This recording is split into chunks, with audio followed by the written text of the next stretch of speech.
বুধবার সকাল থেকে বরিশাল শেরেবাংলা মেডিকেল কলেজ হাসপাতাল চত্বরে অবস্থান নিয়ে ধর্মঘট শুরু করে বরিশাল জেলা অ্যাম্বুলেন্স মালিক সমিতি। তাদের দাবি অ্যাম্বুলেন্স পার্কিংয়ে আগের ব্যবস্থাপনা বহাল রাখা। গেল 18 আগস্ট হাসপাতাল চত্বর থেকে বেসরকারি অ্যাম্বুলেন্স সরিয়ে ফেলার নির্দেশ দেন কর্তৃপক্ষ, কিন্তু এতে অ্যাম্বুলেন্স রক্ষণাবেক্ষণ অনিরাপদ হয়ে পড়েছে বলে দাবি অ্যাম্বুলেন্স মালিকদের। এই পার্কিংটা থেকে আমাদেরকে বের করে দেওয়া হয়েছে, এই জন্যই আমরা এই আজকের ধর্মঘট যেতে বাধ্য হয়েছি। আরেকটা সিস্টেম করে দিয়েছে, আপনারা গাড়ি বার করে নিয়ে যান, তাইলে আমাদের গাড়ি কোথায় রাখবেন? ধর্মঘটের কারণে জরুরি প্রয়োজনেও অ্যাম্বুলেন্স পাননি রোগী ও স্বজনরা। অ্যাম্বুলেন্স না পেয়ে ভোগান্তিতে পড়তে হয় তাদের। এই জায়গায় রিলিজ দিয়েছে, আমরা যাবো বরগুনা থেকে।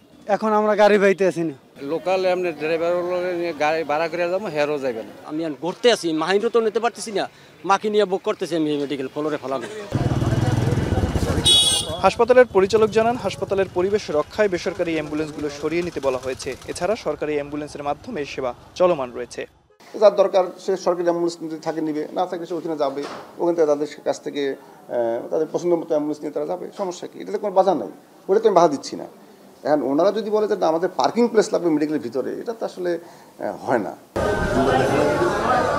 বরিশাল শেরেবাংলা মেডিকেল কলেজ হাসপাতালে প্রতিদিন প্রায় 2 থেকে 2.5 হাজার রোগী সেবা নেয়। সরকারি 16টি অ্যাম্বুলেন্স ছাড়াও বেসরকারি প্রায় শতাধিক অ্যাম্বুলেন্স সেবা দিয়ে থাকে। অমিত হাসান, এখন, বরিশাল।